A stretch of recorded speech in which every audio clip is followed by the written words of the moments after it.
This is the Royals POSTCAST, your instant game reaction for the Kansas City Royals. Part of the Locked On Podcast Network, your team every day. Welcome into the Royals POSTCAST on the Locked On Podcast Network, your team every day. I'm your host, Chance Liebau, and I'm here to bring you reaction to every single Royals game the rest of the season. You can follow me on Twitter at Chance Liebau. That is right here by my name tag if you're watching the video live. And if you can't make a show live, don't worry. These episodes will be uploaded for you to listen to on demand, wherever you get your podcast.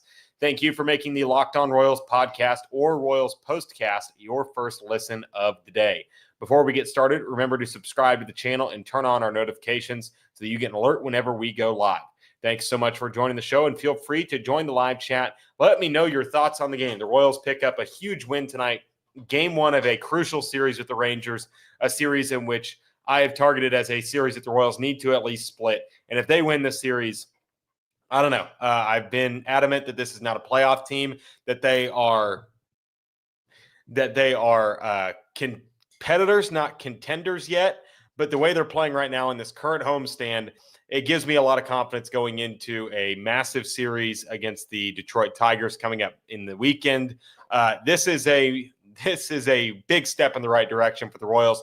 Lots and lots of good signs coming from tonight's game. Let's get it started with what you'll be talking about. This is what you'll be talking about.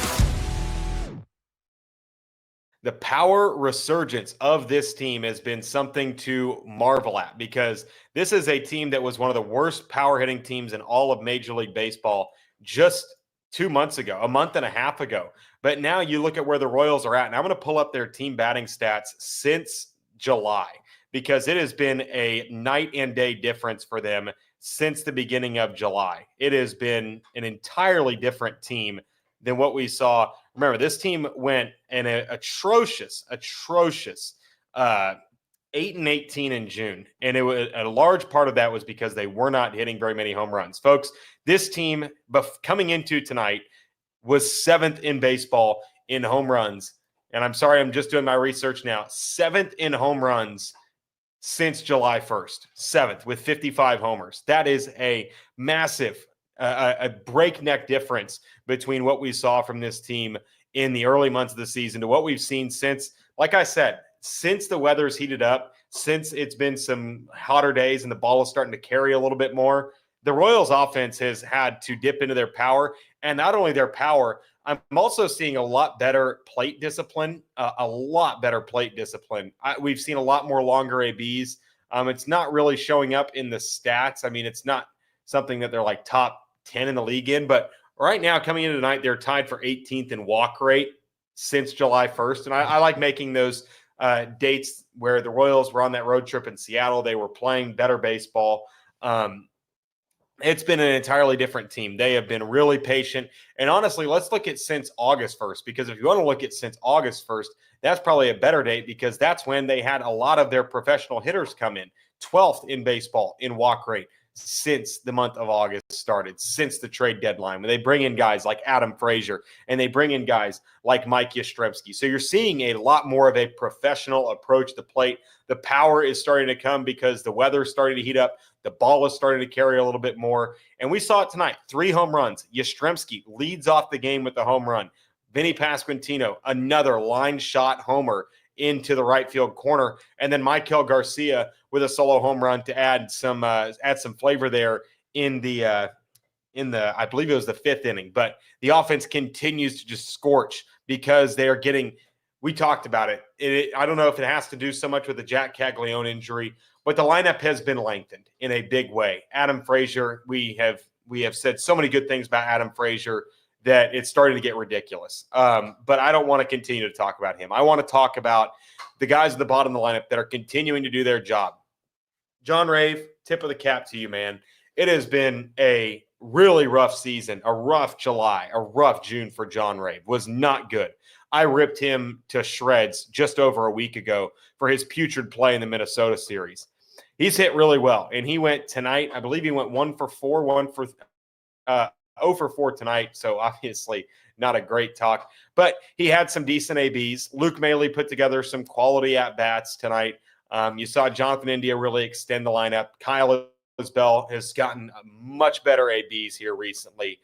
I think that while we want to give credit to guys like Jonathan India and Mike Yastrzemski, it's the entire team, because there were so many black holes in this lineup where they were just, give me outs. That was the lineup before the All-Star break, really, when Jack Caglione was playing every day and you were having to see Nick Lofton go out there every single day, because at that point, that was the best that the Royals had to offer.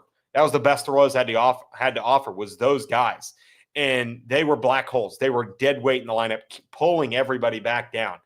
And now we have seen a massive change from that offense to see what we have now. And an offense where, they've got, man, it really doesn't feel like it. They've got 9 major league bats in this lineup. And the way Cags is playing in Omaha, they might have another one ready to go. But man, oh man, just watching this offense put together, competitive ABs, truly competitive at bats. It was not that long ago that we were seeing a team struggling to, have a at bat more than 5 pitches. And now they're putting together more professional ABs. Bobby Witt Jr. walks twice tonight. He was not putting too much pressure on himself. You want to know why? Because Vinnie has done so behind him. I'm not going to say he's done great, because I don't think Vinny's done great. He had a massive double play tonight that really could have broken the game open, but instead he grounds a ball to second base, and give credit to Simeon and the Rangers defense. They turn a really good double play, but Vinny's been playing better at times. And you're also seeing Maikel Garcia really have a good second half. I mean, he's proving that the first half was not a fluke. Maikel Garcia is a guy. I know Jack had the question in his podcast it was on Friday, a couple days ago. Would you give Maikel 6 for 120? Personally, I think that's a little rich for a guy that has only had 1 year of production. I'd say 6 for 100 might be where I start, but I'm the instant reaction guy. I'm not going to dive into contract negotiations, but what we've seen from the offense is the guys that were all-stars in the first half, that carried this lineup in the first half, are continuing to get it going. And the guys that were dead weight in the first half just aren't playing in the second half. We haven't seen Cags in a while. We have not seen very much of John Rave. And when he's been in, he's been somewhat okay. We haven't seen much of Nick Lofton. We haven't seen anything from Mark Canha, and thank goodness Mark Canha is gone. I mean, you want to talk about a wasted roster spot for Mark Canha. I get it. He obviously was a left-handed specialist, but he was a guy hitting around 230 against lefties all season, and he really had nothing to offer them defensively. So getting rid of him, great move by the Royals. But, this has been a long time coming for the Royals. And, we appreciate you guys all for being here. We've gotten, somebody talked about it. We've gotten some great comments tonight. We are getting a lot of people in the chat tonight. We appreciate you guys being here. If it's your first time here, subscribe to the channel. We do these reactions after every single Royals game. And now that they're competitive, it's a lot more fun than when we were having to talk ourselves into, a package for Seth Lugo. Now we're talking about, how many games they are out of the wild card race. So that is a lot of fun to have to talk about. And JC brings up 4-0 since Q got tossed. I don't know if that's correlation or causation, but obviously you love to see the Royals playing some baseball. The boys are starting to play some ball, and you love to see that as the Royals win tonight 4-3. We'll talk about Michael Wacha's outing when we come back here on the Royals Postcast. This episode is brought to you by PrizePicks, the daily fantasy platform that lets you turn your football predictions into real rewards. Preseason is already heating up, and college football isn't far behind.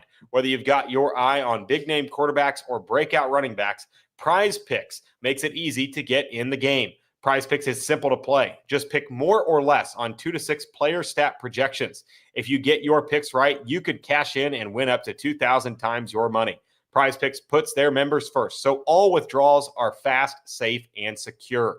Download the PrizePicks app today and use code LOCKEDONMLB to get $50 in lineups after you play your first $5 lineup. That's code LOCKEDONMLB to get $50 in lineups after your first $5 play. PrizePicks, run your game. Today's episode is also brought to you by FanDuel. August 26th is officially FanDuel Futures Day, a brand new holiday for football fans who live for bold predictions and preseason hunches. August 26th is officially FanDuel Futures Day, a brand new holiday for football fans who live for bold predictions and preseason hunches. So take a flyer on the MVP race. If you were here yesterday, you heard my MVP flyer. It's Baker Mayfield. Love the move the Bucs have made, bringing back some guys, and obviously love that offense in a really good Bucs team. You can also crown your champion in August, like I'm sure a lot of you will be doing with the Kansas City Chiefs, and you can parlay your division winner dark horses. Visit the FanDuel app today and start planning your futures bets now, because Futures Day is one day and one day only. FanDuel, play your game. All right, so let's talk about Maikel Waka tonight. I thought that was one of Maikel Waka's best outings here of late. He was really in the zone with most of his pitches tonight, was competitive for a lot of the evening. Obviously, third time through the order, what we've seen pretty much the entire season for Maikel Waka. The third time through the order has been a bit of an issue for Maikel Waka, and he got to the third time through the order, and that's when things started to get ugly. But folks, let's just talk about it. Maikel Waka doesn't have to go 6 innings, because we are seeing one of the best Royals bullpens in a long time, and one of the best bullpens in all of Major League Baseball. The Royals have a good bullpen, and I don't want to be the first to tell you, and I don't think I'll be the last to tell you. John Schreiber, who is a heart attack every time he comes up to the mound, has been nails for them as a mid-inning fireman. You know, while he might throw gas on the fire sometimes, often he does not. He puts it out. He's been fantastic this season. Then you turn it over in the 8th inning, and while Lucas Erceg wasn't great, he was a Tyler Tolbert correct read on a fly ball away from getting out of that inning unscathed. Lucas Erceg has been pretty shaky recently. I'm not hitting the panic button yet, but I think there's a reason why Carlos Estevez is still closing out games. And now you get to Carlos Estevez, who since the outing against the Nationals that had everybody in my Twitter mentions talking about how bad he is, folks, Carlos Estevez is the major league leader in saves. And he threw a 1-2-3 ninth inning tonight. And let's see where that fastball was at this evening, because it was really, really good. I'm going to pull up the Royals game here on Savant, because Carlos Estevez has been really good this season. I know that some people don't like to believe that, but I'm a Carlos Estevez believer. While that might be a controversial opinion, let's see where Estevez's fastball was at tonight velocity-wise. Fastball was at 95.7, an uptick of over a mile an hour total difference in average. He has been fantastic. Fastball maxed out at 97, average at 97. I mean, he's been fantastic. I know that there are a lot of people that don't like what he does. He has a lot of Greg Holland in him. He's closer to Greg Holland than he is Joakim Soria in his second stint with the Royals.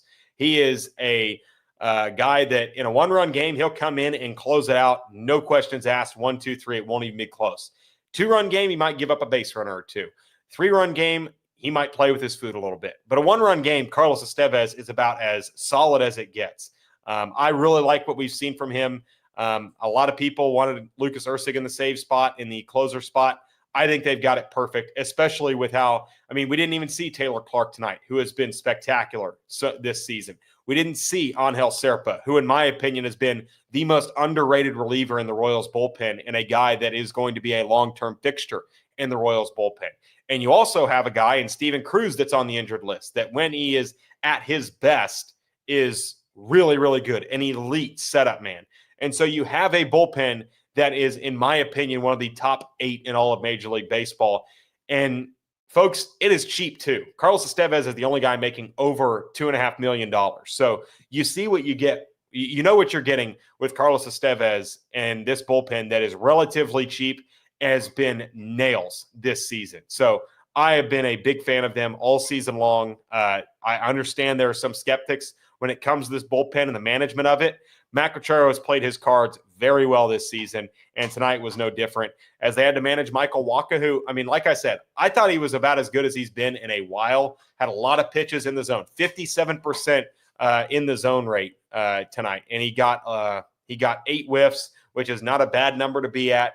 Fastball was at 93 on average. He was real. I really like what I saw from Maikel Waka tonight. Was in the zone pretty much all night long, and the stuff was there.